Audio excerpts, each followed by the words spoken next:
Please ہیر، اپنی جان کی خاطر تھوڑی انفارمیشن دے دو تاکہ یہ لوگ کچھ وقت کے لیے ٹل جائے۔ کوئی انفارمیشن بتا دو جس سے رویلز کو نقصان بھی نہ ہو اور تمہیں بھی جینے کے لیے کچھ وقت مل جائے۔ وہ اس کی جانب دیکھتے ہوئے التجا بولا، تمہیں کیا لگتا ہے میں بیوقوف ہوں؟ تم جیسے گھٹیا اور ظالم انسان کی باتوں میں آؤں گی جو مجھے یہاں تک پہنچانے میں حصے دار ہے، جو میرے درد کی وجہ ہے؟ اور سرخ آنکھوں سے اسے دیکھتے ہوئے بولی، میرا یقین کرو ہیر، میں تمہاری مدد کر رہا ہوں۔ میں ابھی جا کر حسام کو فون کر کے بتا دوں گا کہ تم یہاں ہو، بس میرا ساتھ دو۔ میں اپنے بدلے کی آگ میں تمہاری قربانی نہیں دے سکتا۔ سوری، مجھے دیر سے احساس ہوا، لیکن پلیز سمجھو۔ وہ جان بوجھ کر اس کے بال کھینچنے کا ناٹک کرتے ہوئے اس کے کان کی جانب جھک کر سرگوشی نما بولا، کیونکہ وہاں کیمرہ لگا ہوا تھا اور انتھونیا انہیں دیکھ سکتا تھا۔ ہیر کا دل کیا وہ کچھ بتائے یا نہ بتائے، یہ ضرور بتا دے کہ رویلز جانتے ہیں کہ آج باس نے جو واپس نیو یارک اپنے پرائیویٹ جیٹ سے جانا ہے اس میں بم ہے، تاکہ نیو پلان میں تبدیلی کر کے کسی اور طرح باس کو اڑانے کا منصوبہ بنا لے۔ لیکن اس میں یہ کرنے کا حوصلہ نہیں تھا کیونکہ باپ ہونے کا اسے ابھی کنفرم نہیں تھا۔ لیکن باس تو تھا ہی نا وہ۔ میں ایسا نہیں کروں گی، وہ جیسے بھی ہے میرے لوگ ہیں، میں ان کو چیٹ نہیں کروں گی۔ مرنا پسند ہے، دھوکہ دینا نہیں۔ اس کے اعتماد پر وہ افسوس سے نہ میں سر ہلا کر زمین سے اٹھ گیا۔ دعا کرنا جو میں سوچ رہا ہوں اس میں کامیاب ہو جاؤں، وہ کہہ کر بغیر اس کی طرف دیکھے کمرے سے نکل گیا۔ حسام کی آنکھ کھلی تو اس نے خود کو بیڈ پر پایا۔ وہ جلدی سے اپنے وجود سے ٹرپس نکال کر نیچے اترنے کی کوشش کرنے لگا۔ اس سے پہلے وہ بستر سے نکل جاتا، حوریہ بیگم نے نم آنکھوں سے اس کے کندھے پر ہاتھ رکھا، جس نے ان کی جانب ایک بار بھی نہیں دیکھا تھا۔ وہ بے دھیانی سے ان کا ہاتھ جھٹک کر جلدی سے ہر چیز سے آزاد ہو کر بیڈ سے نیچے اترا۔ کیا وہ تمہیں مجھ سے زیادہ عزیز ہے کہ تم ایک بار مجھے دیکھو گے بھی نہیں؟ حوریہ بیگم کی سسکی والی آواز نے اس کے چلتے قدموں کو بریک لگائی، جو دنیا سے بیگانہ جلد سے جلد ہیر تک پہنچنے کی خواہش مند تھا۔ اس نے پلٹ کر ایک نظر تمام روم میں دیکھا، جہاں بیڈ کے کنارے پر اس کی ماں روتے ہوئے اسے ہی دیکھ رہی تھی، جبکہ ڈاکٹرز اور نرس بھی وہاں موجود تھے۔ لیکن اب کی بار اس نے روکنے کی جرات کسی نے نہیں کی تھی۔ بس اس کے ہوش میں آنے کی خبر وجدان تک پہنچا دی گئی تھی۔ حسام، اس کی محبت میں تمہیں میرے آنسو بھی نہیں دکھتے؟ اب کی بار وہ تڑپتے ہوئے بولی تو حسام پلک جھپکتے ہی ان تک پہنچ کر ان کے قدموں میں گر ہی گیا اور ان کے گرد اپنا حصار باندھ کر شدت سے رو دیا۔ پلیز ایسا کچھ بھی نہ کہہ کر مجھے گناہ گار مت کرے۔ آپ کو خدا کا واسطہ ہے ماما، آپ کو تکلیف پہنچا کر میں اپنے رب کو ناراض کر دوں گا۔ جانتی ہے نا کتنا اعلیٰ درجہ رکھا ہے اس نے ماں کا؟ وہ بچوں کی طرح روتے ہوئے بولنے لگا تو حوریہ بیگم اس کے برابر بیٹھ کر اس کا ماتھا چومنے لگی۔ میں بس اس وقت بے سکون ہوں، میرا یہ دل بس تڑپ رہا ہے ماں، مجھے سمجھ نہیں آ رہا اسے تسلی کیسے دوں۔ وہ میری ذمہ داری ہے اور مجھ سے دور ہے، پتہ نہیں وہ کس حالت میں ہے۔ شاید میں اتنا برا ہوں کہ میں اپنوں کی بھی حفاظت نہیں کر پاتا، مجھ سے ہمیشہ میرے اپنے میری آنکھوں کے سامنے چھن جاتے ہیں۔ وہ اس قدر درد سے روتے ہوئے بولا کہ اس کے رونے پر وہاں موجود ہر انسان کی آنکھیں بھیگنے لگی۔ ایسا کچھ نہیں ہے، تم برے نہیں ہو، تم پیارے ہو، تم جیسا انمول کوئی نہیں ہے۔ حوریہ بیگم نے اس کے گرد اپنا حصار تنگ کرتے ہوئے کہا، حسام وہ جلدی سے تمہارے پاس ہوگی، آئی پرومس۔ ایسا مت کہو۔ وجدان صاحب جو ابھی کمرے میں آئے تھے اپنے بیٹے کی حالت دیکھ کر تڑپ کر رہ گئے، اس لیے اس کے برابر بیٹھ کر اسے اپنی باہوں میں لے کر اس کے ماتھے پر اپنے لب رکھتے ہوئے بولے، ماما، بابا پلیز اجازت دے، یوں بستر پر پڑے رہنا بزدلوں کا کام ہے اور آپ کا بیٹا کائر نہیں ہے۔ دو گولیاں آپ کے بیٹے کو کمزور نہیں بنا سکتی، پلیز مجھ پر بھروسہ رکھے۔ اس پر سب کے پیچھے جو کوئی بھی ہے، آج رات تک میں اسے زندہ یا مردہ آپ لوگوں کے سامنے پیش کر دوں گا، بس راضی ہو کر مجھے اجازت دے۔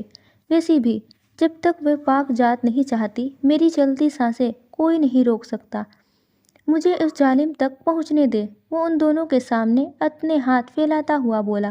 حوریہ بیگم اور وجدان صاحب نے ایک دوسرے کو دیکھنے کے بعد اپنے ہاتھ اپنے بیٹے کے ہاتھ پر رکھ دیے۔ جاؤ، جو کرنا ہے کرو، تمہارے ماں باپ کی تمہیں مکمل سپورٹ ہے۔ حوریہ بیگم نے فخر سے کہا تو وہ تینوں ہی زمین سے اٹھ گئے۔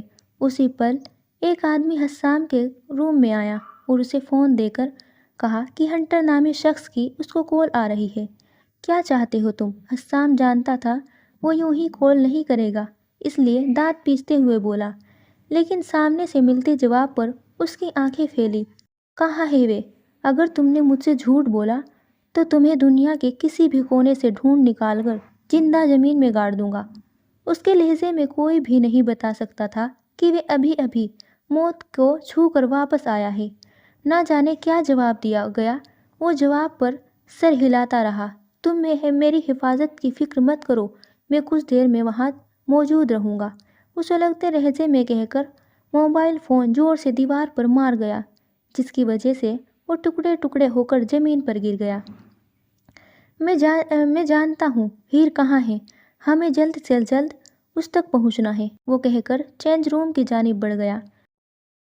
وجدان صاحب بھی اس کے پیچھے چلے گئے تاکہ اس کے کپڑے تبدیل کرنے میں مدد کر سکے۔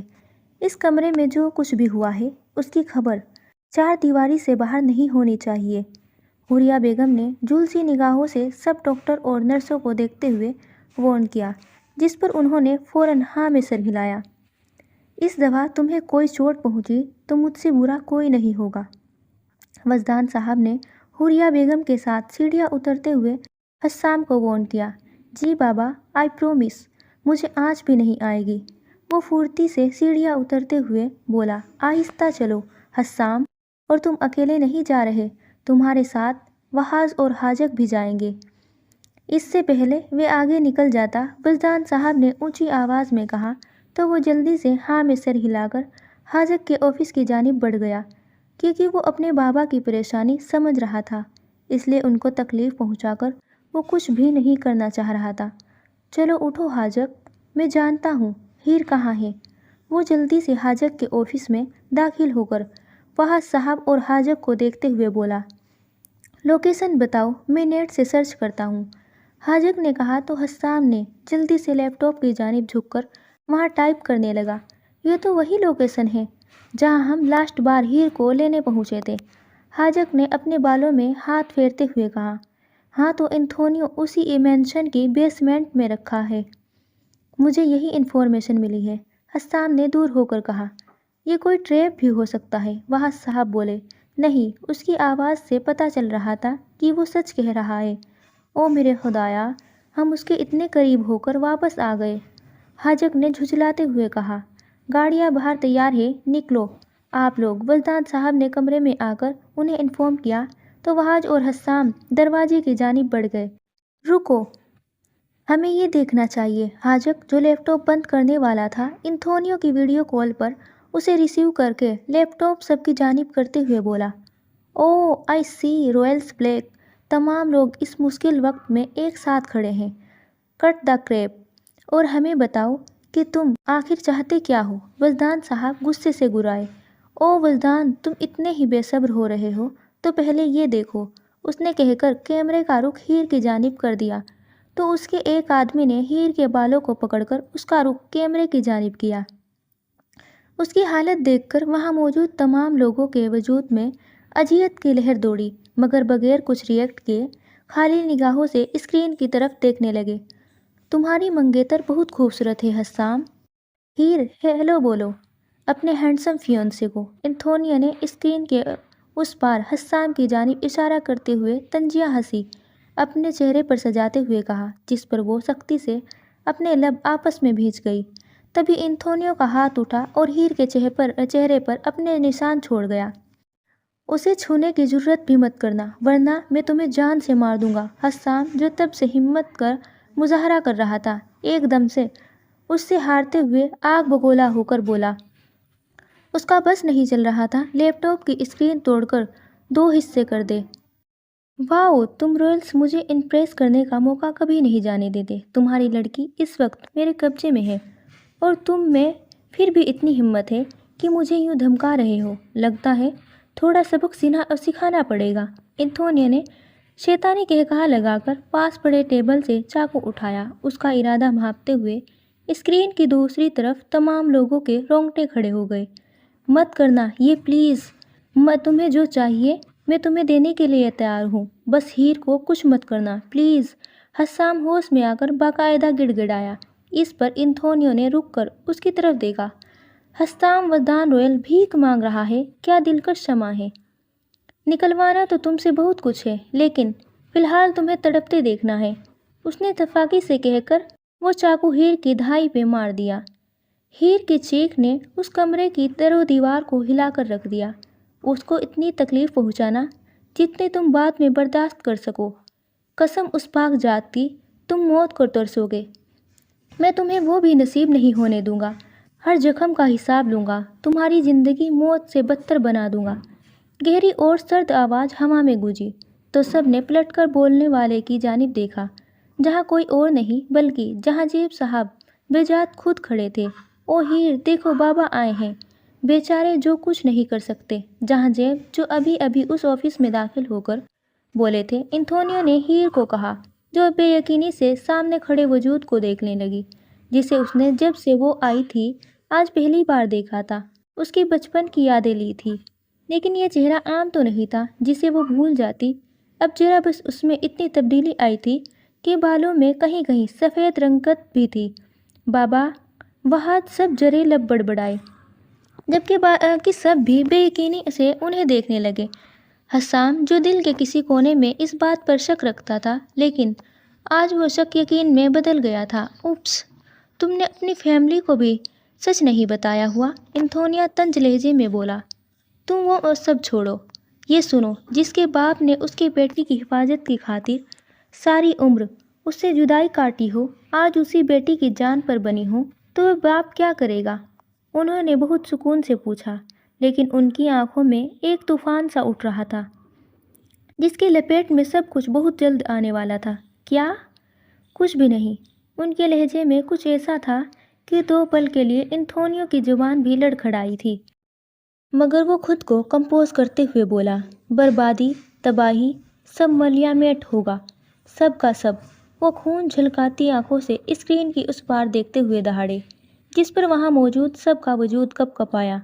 تمہاری بیٹی میرے قبضے میں ہے، میں چاہوں ابھی اس کی کھوپڑی گولی سے اڑا دوں، اور تم مجھے دھمکی دے رہے ہو؟ انتھونیو نے ہوش میں آ کر پسٹل ہیر کے سر پر تان کر کہا۔ اس کے سر سے پسٹل ہٹاؤ اور اپنی نظر اپنے سیل پر ٹکاؤ، انہوں نے پتھریا لہجے میں کہا۔ تو انتھونیو کچھ لمحوں کے لیے ہچکچایا اور پھر اپنی پاکٹ سے سیل نکال کر دیکھنے لگا۔ تم میرے ساتھ کوئی گیم کھیل رہے ہو؟ جہانجیب، اس نے سیل پر جب کچھ نہیں دیکھا تو آئی برو اچکا کر کہا۔ جہانجیب کوئی گیم کھیلتا نہیں، کھیلتا ہے تو سامنے والے کے چاروں کھانے چت کر کے اسے زبردست مار دیتا ہے۔ 1 2 3 4 5 نمبر موبائل پر جہاں جو بول رہے تھے، انہوں نے انتھونیو کو ناسمجھی سے اپنے جانب دیکھتے ہوئے پایا، تو اس نے بولے 10۔ انہوں نے ابھی کہا ہی تھا کہ انتھونیو کا موبائل بجنے لگا۔ دیکھ کیا رہے ہو، اٹھاؤ، ان کے کہنے پر وہ آخری بیل پر کال اٹھا گیا۔ سامنے سے نہ جانے کیا کہا گیا کہ اس کا پورا وجود لرزا، جبکہ اس کا چہرہ لٹ کی مانے سفید پڑ گیا۔ گیم خلاص، سب تباہ، بس یوں یوں یوں، انہوں نے چٹکی بجاتے ہوئے کہا، جبکہ باقی سب یہ منظر حیرت سے دیکھنے لگے، کیونکہ انہیں کچھ سمجھ نہیں آیا تھا کہ آخر ہوا کیا ہے، کیسے ہوا یہ سب۔ انتھونیو کی چلاتی ہوئی آواز ہوا میں گونجی۔ سامنے سے نہ جانے کیا کہا گیا، وہ سیل پکڑ کر زور سے دیوار کے ساتھ مار گیا۔ کیسے؟ میں پوچھتا ہوں کیسے؟ تم نے کیسے اچانک سے میری ہر جگہ پر دھاوا بول دیا ہے؟ وہ لیپ ٹاپ کے سامنے جھک کر جہانجیب رویل سے ڈیمانڈ کرنے لگا۔ اس کا روم روم غصے سے پاگل ہو رہا تھا۔ ایسے اور بس ایسے، جہانجیب نے چٹکیاں بجاتے ہوئے صفاقی سے کہنا شروع کیا۔ تمہیں کیا لگا تم میرے گھر میں گھس کر میری بیٹی کو اٹھا لے جاؤ گے تو میں یہاں چپ چاپ بس بیٹھ کر تماشا دیکھتا رہوں گا؟ نہیں، میں تمہاری آنے والی نسلوں تک کو برباد کر کے رکھ دوں گا۔ وہ شعلہ برساتے لہجے میں گرایا، لیکن یہ اٹلی ہے، تمہارا نیو یارک نہیں، یہ میری زمین ہے، یعنی میرا راج، اس ملک کا انڈر ورلڈ بادشاہ میرا باپ ہے۔ تم نے یہ کیسے کیا؟ یہ پاسبل ہی نہیں ہے کہ تم ہمارے ملک میں گھس کر ہماری ساری پراپرٹی اور گھروں پر اٹیک کرواؤ، وہ چیختے ہوئے بولا، کیونکہ اسے یہ بات ہضم ہی نہیں ہو رہی تھی۔ ہلکا پھلکا وار سمجھ میں آتا ہے، لیکن سرے سے ہی سب پر قبضہ آ جانا کیسے؟ بالکل ویسے ہی جیسے تم نے میری دنیا کو تباہ کرنے کے لیے پلان بنایا تھا، لیکن تم ایکشن ہی نہیں لے پائے۔ لیکن ہم رائلز ہیں جو سوچنے کے ساتھ ساتھ عمل کرنا بھی جانتے ہیں۔ بہت غرور ہے نا تم رائلز کو؟ اگر میرا کچھ نہیں بچا تو تمہیں تمہاری بیٹی کو بھی مرنا ہوگا، وہ سرخ ہوتی آنکھوں سے کہہ کر پسٹل کا رخ ہیر کی جانب کر گیا۔ تم نے پہلی غلطی میں اسے کڈنیپ کروا کے کی ہے، دوسری غلطی اس پر ہاتھ اٹھا کر، اور اب یہ تیسری غلطی مت کرنا، خدا کی قسم۔ میں تمہیں سزا بھی صرف پہلی غلطی کی دی ہے، جو تم سے برداشت نہیں ہو رہی۔ اس غلطی پر تو میں تمہیں نہ زندہ چھوڑوں گا نہ مردہ۔ میں اس کا ہاتھ کچھ پل کے لیے ٹریگر سے ضرور لرزا، مگر وہ مضبوطی سے اس کے سر پر نشانہ باندھ گیا۔ 5 منٹ میں میرے لوگ تمہارے مینشن پر پہنچنے والے ہیں۔ تم یہاں فضول کی ہانکتے رہو گے یا جا کر اپنی فیملی کو بھی بچاؤ گے؟ یہ موت کا خوف یہاں سے ہلنے نہیں دے رہا، جو یہاں بھی خیر صرف 5 منٹ کی دوری پر ہے۔ ان کے کہنے پر انتھونیو کی آنکھیں غصے سے جلنے لگی، تو اس نے ایک نظر تمام رائلز کے ممبر پر ڈالی جو خالی نظروں سے اسے ہی دیکھ رہے تھے۔ پھر اس نے شیطانی کہا لگایا، جو میرا ہے میں واپس حاصل کر لوں گا، لیکن ہم مافیا کے لوگوں کو اس شہرت کی بہت لت ہوتی ہے جو مرنے کے بعد ہی جاتی ہے۔ ہیر کا خون بہت ضائع ہو رہا ہے، میرا نہیں خیال تمہارے آدمی پہنچنے تک یہ خود کی سانسیں کو چلتا رکھ پائے گی۔ باقی رہی نسلوں کی تباہ کرنے کی بات، میرا ایک سرپرائز جلدی ہی تم لوگوں کو ملے گا، جس کی گونج ساری زندگی تم لوگوں کو سنائی دیتی رہے گی۔ یقین کرو رائلز، یہ میرا تم لوگوں کو اب تک کا سب سے بیسٹ گفٹ ہوگا۔ ہیر نہ سہی، میں دوسرے طریقے سے تم لوگوں کو ماروں گا، وہ بے حسی سے کہہ کر کال ڈراپ کر گیا اور اپنے قدم ہنٹر کی جانب بڑھانے لگا۔ دھوکہ! تمہیں کیا لگا تھا تم مجھے چیٹ کرو گے اور مجھے خبر بھی نہیں ہوگی؟ تم نے خبر دے دی نا رائلز کو، سزا تو بنتی ہے۔ اس سے پہلے وہ کچھ کہہ پاتا، انتھونیو کی پستلیں نکلی جو سیدھا جا کر ہنٹر کے پیٹ میں لگی، اور اس کی اذیت اور درد بھری تکلیفوں نے وہاں کھڑے لوگوں کی روحوں تک کو جھنجھوڑ کر رکھ دیا۔ ہیر نے اپنے کانوں میں وحشت سے بچنے کے لیے اپنے کانوں میں انگلی ڈالی اور اس کی آنکھوں سے آنسو نکل کر اس کے گالوں پر گرنے لگے۔ تبھی اس نے اپنی تھوڑی پر کسی کی سخت گرفت محسوس کی، تو وہ جھٹکے سے اپنی آنکھیں کھول کر کانوں سے انگلی نکال گئی۔ مجھے پتا ہے وہ تم تک بہت جلد پہنچنے والے ہیں، لیکن یہ بھی ختم نہیں ہوا، واپس سے پھر ملاقات ہوگی۔ انتھونیو نے اپنی گرفت اس کی تھوڑی پر سخت کرتے ہوئے کہا، اور پھر اپنے ساتھیوں کے ساتھ بیسمنٹ کے دروازے کی جانب بڑھ گیا۔ کہتے ہیں انسانی جسم سے خون بہہ جانا کافی خطرناک ہے، دیکھتے ہیں اگلی ملاقات تک تم زندہ بھی ملتے ہو یا نہیں۔ وہ طنزیہ ہنس کر وہاں سے نکل گیا۔ کال ڈراپ ہوتے ہی حسام نے زور سے لیپ ٹاپ کی اسکرین پر پنچ مارا، جس کی وجہ سے وہ چکنا چور ہو کر ٹوٹ گئے۔ مرنا ہوگا، اسے مرنا ہوگا۔ وہ جو تب سے اپنے اندر کے طوفان کو دبا رہا تھا ایک دم سے پاگل ہوا۔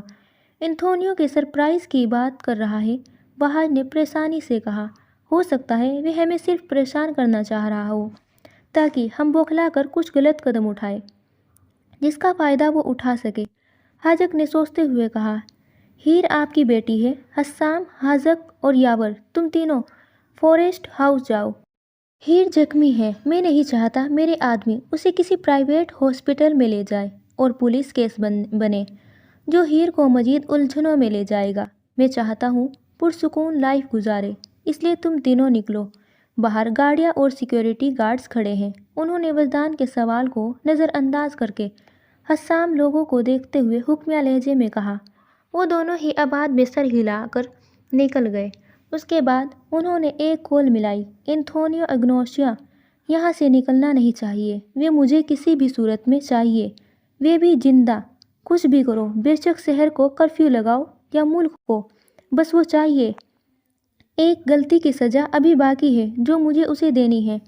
وہ کال ریسیو ہوتے ہی سرد لہجے میں کہہ کر بند کر گئے۔ جب آپ کو پتا تھا ہیر کہاں ہے، آپ ڈائریکٹ اس کے پاس کیوں نہیں گئے؟ ایمرجنسی میٹنگ بلوائیے۔ ابھی اسی وقت وہ وحاش کی بات کو انسنا کر کے وہاں سے نکل گئے۔ کچھ تو طوفان ابھی بھی باقی ہے جو آنکھوں سے اوجھل ہے۔ وزدان صاحب جرے لب بڑبڑائے۔ انتھونیو کے جاتے ہی ہیر کرسی سے اٹھ کر ہنٹر کی جانب بڑھی جس کے پیٹ سے خون نکل رہا تھا۔ آئی ایم سو سوری ہیر، میں نہیں چاہتا تھا تم یہ سب برداشت کرو۔ میں صرف رویل سے اپنے بابا کے قتل کا بدلہ لینا چاہتا تھا۔ وہ بھی ایسے ہی کسی مافیا گینگ کا پارٹ تھے جن کو رویلز نے مارا ہے، لیکن میرے بدلے کی آگ نے دیکھو تمہیں کس حال تک پہنچا دیا ہے۔ آئی ہوپ تم یہاں سے خیریت سے نکل جاؤ، وہ بھیگے لہجے میں بولا۔ فکر مت کرو، ہم اس جہنم نما جگہ سے دونوں ایک ساتھ نکلیں گے، تمہیں کچھ نہیں ہوگا، وہ اسے دیکھتے ہوئے بولی، ساتھ ہی یہاں وہاں دیکھتے ہوئے کوئی کپڑا ڈھونڈنے کی کوشش کرنے لگی تاکہ اس کے پیٹ پر باندھ سکے، جبکہ اس کے دھائیں سے کافی خون نکل رہا تھا۔ تبھی 5 آدمی بیسمنٹ کے اندر داخل ہوئے جن کے ہاتھوں میں بندوقیں تھیں جبکہ ان کا کالا لباس پہنا ہوا تھا۔ ان کے حلیے سے ہیر کو پکا یقین ہو گیا تھا یہ رویلز کے آدمی ہیں۔ ہمیں یہاں سے نکلنا ہے۔ وہ پانچوں ان کی جانب بڑھے تو ان میں سے ایک آدمی نے بولا، پلیز اس کی مدد کریں آپ، وہ پردہ اتار کر لا کر اس کے پیٹ پر باندھے، ورنہ جیسے ہی خون بہہ رہا ہے اس کی موت بھی ہو سکتی ہے۔ ہیر نے نم لہجے میں کہا تو ایک آدمی نے جلدی سے آگے بڑھ کر پردہ اتارا اور اس کا کچھ حصہ کاٹ کر اس کے پیٹ پر باندھنے لگا، جبکہ ایک کا فون بجا تو ریسیو کر کے سائیڈ پر ہو گیا، جبکہ ایک نے تھوڑا پردہ مزید کاٹ کر ہیر کی جانب بڑھایا اور آنکھوں سے اس کی ٹانگ کی جانب اشارہ کیا جہاں سے خون نکل رہا تھا۔ جب ہیر نے وہ پکڑ کر نہیں باندھا تو اس آدمی نے نیچے کی جانب جھک کر خود اس کی ٹانگ پر باندھنے لگا۔ چلو جلدی کرو، ہمیں نکلنا ہے، حسام اور حاجق سر راستے میں ہیں، ہمیں انہیں لے کر ان تک جانا ہے، پھر وہ آگے انہیں ہاسپٹل لے جائیں گے۔ جو آدمی کال پر تھا اس نے آ کر انفارم کیا تو 2 آدمیوں نے ہنٹر کو سہارا دے کر اٹھایا، جبکہ ایک آدمی نے ہیر کو ہلکا سا سہارا دینا چاہا مگر وہ اس کا ہاتھ جھٹک گئی۔ پلیز میم، ٹرسٹ می، آپ کو کوئی نقصان نہیں پہنچائے گا، وہ ادب سے بولا۔ جب ہیر نے اس کی طرف دیکھا تو احترام سے اپنی نگاہ بھی نیچے جھکا گیا۔ ہیر نے اسے اپنے بازو پکڑنے کی اجازت دے دی کیونکہ وہ بغیر کسی سہارے کی چل نہیں سکتی تھی۔ تو پھر وہ 5 آدمی باہر کی جانب بڑھ گئے۔ یا اللہ، اتنے اچھے اور سلجھے ہوئے لوگ اس مافیا کی بھیانک دنیا میں کیا کر رہے ہیں؟ پلیز انہیں ہدایت دے، پلیز، وہ خود سے بڑبڑا کر گاڑی میں بیٹھ گئے۔ 2 آدمی نے ایک گاڑی میں تھے جبکہ 3 دوسری گاڑی میں۔ کیا تم اسپیڈ تیز کرو گے؟ ہم جس اسپیڈ سے جا رہے ہیں 1 صدی مزید لگ جائے گی، حسام نے جھنجھلاتے ہوئے حاجق کو کہا جو ڈرائیونگ سیٹ سنبھالے ہوئے تھا، جبکہ ان کے پیچھے یاور کی گاڑی اور اس کے پیچھے سیکیورٹی کی گاڑی تھی۔ نظر نہیں آ رہا، ہر جگہ ناکہ بندی ہے، لگتا ہے تمہارے ہونے والے سسر نے کروائی ہے، ایسا لگ رہا ہے جیسے کرفیو لگا گیا ہو، وہ جج ہوتے ہوئے بولا۔ لیکن ابھی تو ہم لوگ نکلے ہیں، اتنی جلدی کیسے ہو سکتا ہے؟ کیوں یاد دلانا پڑے گا اب تمہیں بھی؟ تمہارا سسر جہانگیر رویل ہے، دی رویل، جو کچھ بھی سیکنڈ میں کروا سکتا ہے، وہ لب چباتے ہوئے بولا۔ حسام غصے سے اپنی آنکھیں بند کر گیا کیونکہ اس کا بس نہیں چل رہا تھا وہ ہیر کے پاس کسی بھی طرح پہنچ جائے۔ اسے سمجھ نہیں آ رہا تھا کہ اس کی زندگی نے اتنا خطرناک موڑ کیسے لے لیا۔ ابھی تو وہ ہیر کے ساتھ خوش تھا، فائنلی سب ٹھیک جا رہا تھا، پھر یہ سب۔ ہیلو کزن، مجھے تمہیں کچھ بتانا ہے، خبر اچھی نہیں ہے لیکن بتانا ضروری ہے۔ اشار اور سازم دونوں ہی یہاں کے حالات جان کر کنٹرول سے باہر ہو گئے، اس لیے وہ دونوں ہی پرائیویٹ جیٹ سے آج اٹلی پہنچنے والے تھے۔ کیا مطلب پہنچنے والے تھے؟ وہ غصے سے گررایا۔ ان کے جیٹ میں بوم ہے جو پائلٹ نے ایمرجنسی رابطہ کرنے سے معلوم ہوا ہے۔ وہ لوگ اسے ڈیفیوز کرنے کی کوشش کر رہے ہیں لیکن ابھی تک ناکامی ہو رہی ہے۔ ماہا کے بتانے پر حاجق کے ہاتھوں سے گاڑی آؤٹ آف کنٹرول ہوئی جبکہ اس کا دل تیزی سے دھڑکنے لگا۔ حاجق، کیا کر رہے ہو؟ ہوش میں آؤ۔ حسام جلدی سے اسٹیئرنگ پر ہاتھ رکھ کر گاڑی کو سائیڈ پر کرتے ہوئے اس پر چیخا، اور اگر وہ نہ دیکھتا تو اس کی گاڑی سامنے آتی گاڑی سے ٹکرا جاتی۔ دوبارہ سے رابطہ کرو، یہ نیوز جھوٹی بھی ہو سکتی ہے، وہ لڑکھڑاتی آواز میں بولا۔ یہ سچ ہے۔ وہ ایسے لاپرواہ بنی کیسے واپس آ سکتی ہے؟ وہ کچھ بھی کرنے سے پہلے سوچتی نہیں ہے۔ کیمپ سے بھی بھاگ گئی تھی اور اب وہاں سے بھی۔ اس لڑکی کو اپنی جان مشکل میں ڈال کر مجھے تڑپانے کا مزہ آتا ہے۔ اس اسٹیئرنگ پر زور سے مکہ مار کر کار سے باہر نکل گیا۔ حاجق کیا ہوا ہے؟ کچھ بولو گے پلیز؟ حسام نے جب اسے یوں دیوانہ وار اپنے بال کھینچتے ہوئے دیکھا، وہ جلدی سے اس کے پاس آ کر پوچھنے لگا، یار وہ ایسے ہی کرتی ہے، پتہ نہیں کیوں کرتی ہے، سب کے ساتھ آ جاتی ہے۔ ہاں دیکھو اب جیٹ میں بم ہے۔ وہ اس کے گلے لگ کر غصے اور تکلیف میں ملے جلے تاثرات میں بولا۔ ساتھ ہی اس کی آنکھیں نم ہونے لگی۔ تبھی یاور اور باقی گارڈ بھی گاڑیوں سے نکل کر ان تک آ گئے۔ جیٹ میں بم کا اشال سے کیا لینا دینا ہے؟ حسام نے ناسمجھی سے پوچھا، کیونکہ وہ سمجھ گیا تھا کہ وہ اتنی تکلیف سے کس لڑکی کا ذکر کر رہا ہے۔ اشال اور سازم آج یہاں پرائیویٹ جیٹ سے آنے والے تھے۔ اس میں بم ہے۔ جس کی اذیت سے کہے جانے والے الفاظ پر حسام کی دھڑکنیں کچھ لمحوں کے لیے تھمیں۔ مطلب انتھونیو نے جس سرپرائز کی بات کی تھی وہ یہی تھا۔ یاور جو ان تک پہنچتے تھے، ان کی آخری بات سن کر انہیں سچویشن کی نازکی کا اندازہ ہو گیا تھا۔ سب ٹھیک ہو جائے گا، ان کے ساتھ ہماری سیکیورٹی ٹیم ہوگی جو کہ بیسٹ ہے، وہ بم ڈیفیوز کر لیں گے۔ حسام نے اسے حوصلہ دیا۔ تبھی دو گاڑیاں ان کے قریب آ کر رکی جن میں ہنٹر اور ہیر تھے۔ حسام فوراً اس گاڑی تک پہنچنا چاہ رہا تھا، لیکن بھائی کی تکلیف بھی اس کے دل پر نیز کی طرح لگ رہی تھی۔ تم جاؤ، مجھے کچھ کالز کرنی ہے۔ حاجق اسے گاڑی کی جانب دھکیل کر خود اپنا پرسنل سیل پکڑ کر کال لگانے لگا۔ حسام پھرتی سے گاڑی کا دروازہ کھول کر اس میں داخل ہو کر ہیر کو اپنے سینے سے لگا گیا۔ اسے یقین ہی نہیں آ رہا تھا وہ سچ مچ یہاں ہے۔ وہ اس کے گرد اپنا حصار باندھ کر پھوٹ پھوٹ کر رو دی۔ پلیز مت رو، جس نے تمہارا یہ حال کیا ہے اس کی زندگی کا ہر دن مشکل کر دوں گا۔ یہ حسام وجدان کا وعدہ ہے۔ اس نے اس کے چہرے کی جانب دیکھتے ہوئے درد بھری آواز میں کہا، جہاں تھپڑ کے نشان تھے جبکہ ہونٹ پھٹا ہوا تھا۔ سر پلیز ہنٹر کو چیک کریں، اس کی گولی لگی ہے۔ ہیر نے جب یاور کو خود کی طرف بڑھتے دیکھا تو اس نے آگے والی اس گاڑی کی جانب اشارہ کیا۔ کیوں؟ وہ کیوں؟ اسے دیکھے جس کی وجہ سے تم اس حال تک پہنچی ہو۔ حسام نے سرد لہجے میں کہا۔ حسام پلیز، یہ وقت انسانیت دکھانے کا ہے۔ اس نے میرا وہاں بہت ساتھ دیا ہے، پلیز اسے گولی میری وجہ سے لگی ہے۔ اگر وہ میرے کہنے پر تم سے رابطہ نہیں کرتا، اس سچویشن تک نہیں پہنچتا۔ اس کے کہنے پر یاور آگے والی گاڑی کی جانب بڑھ گئے جہاں ہنٹر بے ہوش ہو چکا تھا جبکہ اس کی سانسیں مدھم چل رہی تھی۔ ہمیں جلد سے جلد ہاسپٹل پہنچنا ہوگا کیونکہ اسے آپریشن کی ضرورت ہے، کیونکہ گولی کافی دیر سے اس کے اندر ہے، یاور نے آ کر جلدی سے کہا تو سب لوگ گاڑیوں میں بیٹھ کر ہاسپٹل کی جانب بڑھ گئے۔ ہاں بولو کیا خبر ہے؟ حاجق جو سارب کے ساتھ رابطے میں تھا اس سے پوچھنے لگا۔ ہر طرح کی کوشش کی جا رہی ہے لیکن بم کو اسٹاپ کرنا انہیں نہیں آ رہا، وہ تقریباً روتی ہوئی آواز میں بولا، کیونکہ اشال اس کی بہن تھی۔ کوئی تو طریقہ ہوگا، ہر چیز کا حل ہوتا ہے، بس ہمیں اسے ڈھونڈنا آنا چاہیے۔ حاجق سلگتے لہجے میں بولا، آئی تھنک ہمیں انتھونیو کی ضرورت ہے۔ مجھے سمجھ نہیں آ رہا میں یہاں کھڑا کیا کر رہا ہوں جب ہیر اندر ہے۔ حسام نے کوریڈور میں یہاں وہاں چلتے ہوئے سرد لہجے میں کہا، جس پر حوریہ بیگم نے نام میں سر ہلا کر ایک آئی برو اچکا کر اس کی طرف دیکھا۔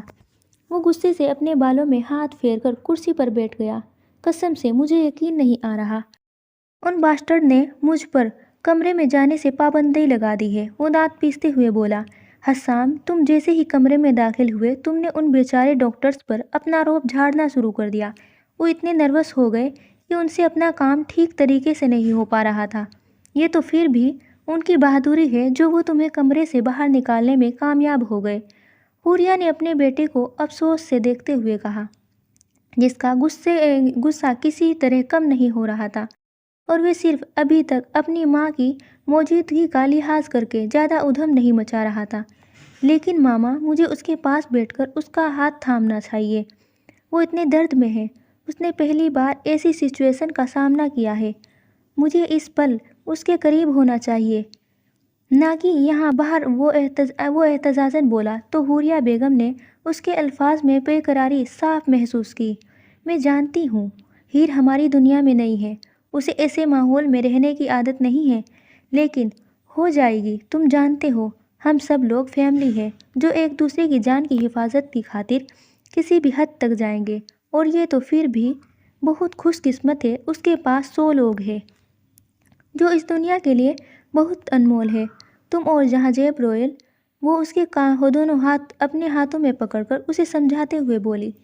میں جانتا تھا ہیر بڑے بابا کی بیٹی ہے، لیکن اس وقت صرف شک تھا۔ مگر مجھے یہ سمجھ نہیں آتا انہوں نے اسے ایسے سب سے الگ کیوں رکھا ہے۔ وہ پریشانی سے وہ سوال پوچھنے لگا جو اس کے ذہن میں کافی دیر سے اٹھ رہا تھا۔ اس کے جواب تو وہی دے سکتے ہیں، لیکن انہوں نے کہا تھا کہ ہیر کی حفاظت کی خاطر، وہ سوچتے ہوئے بولی۔ مجھے نہیں پتا ان کی کیا وجہ تھی، لیکن اب جو کچھ ہو رہا ہے مجھے لگتا ہے ان کا فیصلہ ٹھیک تھا۔ ہیر اس دنیا کے لیے نہیں بنی، اسے اتنی پریکٹس کروائی مگر اس سے کچھ نہیں ہو پایا۔ وہ ضرورت سے زیادہ معصوم ہے، میرے خیال میں اسے واپس اپنی نارمل لائف میں چلا جانا چاہیے، جو اس کے لیے بیسٹ ہے۔ وہ ایک لفظ پر زور دیتے ہوئے بولا۔ ایک بات یاد رکھنا، یہ فیصلہ کرنے کا حق تمہارا نہیں ہے۔ وہ نارمل لائف سے مراد اپنے بیٹے کی سوچ کو پرکھ گئی تھی، اس لیے اسے وارن کرتے ہوئے بولی، کیونکہ یہ فیصلہ کرنے کا آخری ہیر کا ہے اور کسی کا نہیں۔ اس سے پہلے حسام کچھ کہتا، آئمہ کی روتی ہوئی آواز اس کی سماعت سے ٹکرائی، جو ان کی جانب بھاگی آ رہی تھی۔ حوریہ بیگم بھی جلدی سے اٹھ کر ان کی جانب بڑھ گئی، جن کا رو رو کر کوئی حال نہیں تھا۔ انہوں نے ان کے قریب جا کر انہیں اپنے سینے سے لگا لیا۔ وہ دونوں ہی ان کی تکلیف سے بخوبی واقف تھے، کیونکہ ایسے ہی دشمنوں کے اٹیک کی وجہ سے ان کی بیٹی کی ڈیتھ ہوئی تھی، اور آج پھر سے وہی اذیت محسوس کر رہی تھی۔ ابھی تو انہیں شازم اور اسال کا نہیں پتا تھا۔ وہ تکلیف سے سوچتے ہوئے کرسی سے اٹھ گیا، کیونکہ یہ خبر ابھی حاجب اور شارب تک محدود تھی، بڑوں کو اس میں ملوث نہیں کیا گیا تھا، کیونکہ ان کا خیال تھا وہ جلدی اس کا کوئی حل نکال لیں گے۔ حوریہ بیگم جو آئمہ کو چپ کروانے کی کوشش کر رہی تھی، ان کی نگاہ نظر ہیر کے کمرے سے باہر نکلتے ڈاکٹر نے کھینچی۔ ہیر کیسی ہے؟ آئمہ نے جلدی سے اٹھ کر پوچھا۔ حسام بھی ڈاکٹر کے قریب جا کر کھڑا ہو کر جواب کا انتظار کرنے لگا۔ ہیر پولاٹ اب خطرے سے باہر ہے، ان کا بہت سارا خون ضائع ہو چکا تھا، جس کی وجہ سے ہمیں آپریشن کے درمیان کافی مشکلات کا سامنا کرنا پڑا۔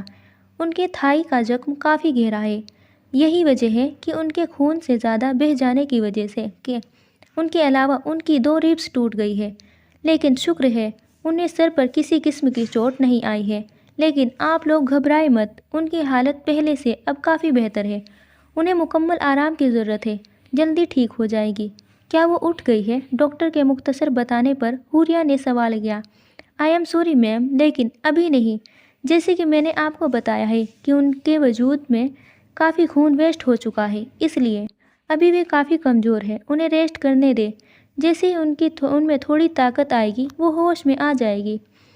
ڈاکٹر کے الفاظ پر حسام کو لگا جیسے کسی نے برف کی بھری بالٹی اس کے وجود پر پھینک کر اسے 8 سال پیچھے دھکیل دیا ہو، جہاں وہ ایسے ہی اپنی ماں کے معاملے میں لاچاری اور بے بسی محسوس کر رہا تھا۔ حسام، حسام، حسام! حوریہ بیگم کے مسلسل پکارنے پر اس کے وجود میں کوئی ہلچل نہیں ہوئی، تو انہوں نے اسے بازو سے پکڑ کر مکمل جھنجھوڑ دیا، جو خالی نظروں سے ہوش میں آ کر انہیں دیکھنے لگا۔ ماں، ڈاکٹر نے کہا ہیر ابھی بھی ٹھیک نہیں ہے اور ہمیں اس کے جاگنے کا انتظار کرنا ہے۔ لیکن ماں، اگر وہ کوما میں چلی گئی تو؟ وہ ٹوٹے پھوٹے لہجے میں کہنے لگا۔ حسام، ہیر اٹھ جائے گی، اس کے زخم مجھ سے بہت مختلف ہے۔ ریلیکس بیٹا، وہ اسے گلے لگاتے ہوئے بولنے لگی۔ پرومس ماں، اس نے بھیگے لہجے میں پوچھا۔ پرومس؟ چلو اندر چلے، ہیر تمہاری موجودگی محسوس کر لے گی، تم مجھ سے کچھ باتیں کر لو۔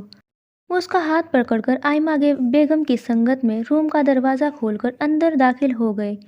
اس کے قدم اس بستر کی جانب بڑھنے سے انکاری ہو گئے، لیکن پھر بھی وہ ہمت کر کے اس کے پاس جا کر کھڑا ہو گیا، جس کا چہرہ پیلا زرد پڑا ہوا تھا۔ اس نے نیچے کی جانب جھک کر اس کے چہرے کو اپنے ہاتھوں کی پشت سے سہلایا، کیونکہ کسی بھی معصوم پر اتنا ٹارچر کیسے کر سکتا ہے؟ یہ خیال ذہن میں آتے ہی اس کے اندر کا بیج باہر نکلنے کے لیے بےتاب ہونے لگا، جسے وہ آنکھیں بند کر کے بہلانے لگا۔ وہ نیچے کی جانب جھکا اور بغیر کسی کی موجودگی کی پرواہ کیے ہیر کی پیشانی کو چوم کر ایک نئے مقصد سے کمرے سے باہر نکلنے کے لیے آگے بڑھا۔ تم کہاں جا رہے ہو؟ حوریہ نے فکر مندی سے پوچھا، کیونکہ انہوں نے حسام کی نگاہوں میں ایک عجیب سی وحشت دیکھی تھی جو بتا رہی تھی وہ کچھ تو بھیانک کرنے والا ہے۔ میں وہاں جا رہا ہوں جہاں مجھے ہونا چاہیے۔ ہیر کو ہوش آئے تو مجھے انفارم کر دیجیے گا، وہ شفاقی سے کہہ کر وہاں سے چلا گیا۔ وہ انتھونیو کے پاس گیا ہے، آئمہ نے نم آنکھوں سے ہیر کے چہرے کو محبت سے چھوتے ہوئے کہا۔ اس معاملے میں حسام بالکل اپنے باپ پر گیا ہے، تب تک سکون سے نہیں بیٹھے گا جب تک اپنا بدلہ نہیں لے لے اور سامنے والے کو بتا نہ دے کہ اس نے اس کی قریبی چیز کو چھو کر خود اپنی موت کو دعوت دی ہے۔ حوریہ نے ہیر کو برابر اسٹول پر بیٹھتے ہوئے کہا، حسام جو بھی کرے گا اچھا ہی کرے گا، کیونکہ وہ گھٹیا انسان اسی کے مستحق ہے۔ وہ نرمی سے ہیر کے بال سہلاتے ہوئے دانت پیس کر کہنے لگی۔ حوریہ نے کوئی کمنٹ نہیں کیا کیونکہ ان کی دل میں اٹھتے درد کو بخوبی سمجھ سکتی تھی۔